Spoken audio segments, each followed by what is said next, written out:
How to set in-display fingerprint on any Android phone. Hi everyone, this is Max. I hope you are doing great, so let's start without wasting time. First of all, open up settings application. Now from here, go to security and privacy. Now scroll down. Now click on device unlock. Now tap on fingerprint. Now click on fingerprint.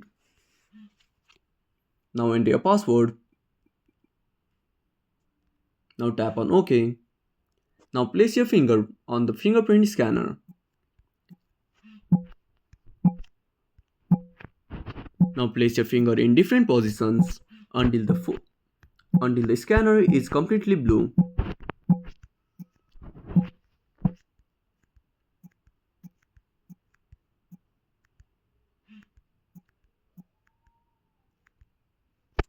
So that's it. If you found this video helpful, smash that like button and subscribe our channel for more awesome content. If you have a burning question or want to suggest a topic, drop down a comment below.